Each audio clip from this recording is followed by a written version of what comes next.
I'm back. Hey guys, this is Coding with Ejay in your PJs, and welcome back to another video.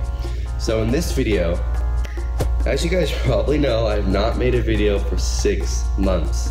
There are two main reasons why.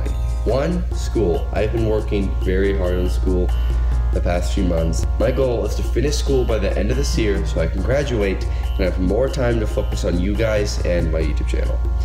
Number two is I have been working full-time for a multi-million-dollar company, and that has been taking up lots of my time. But needless to say, I'm back now and I'm going to create one video every week for you guys. So this is Coding with Ejay in your PJs, and I'll see you in the next video.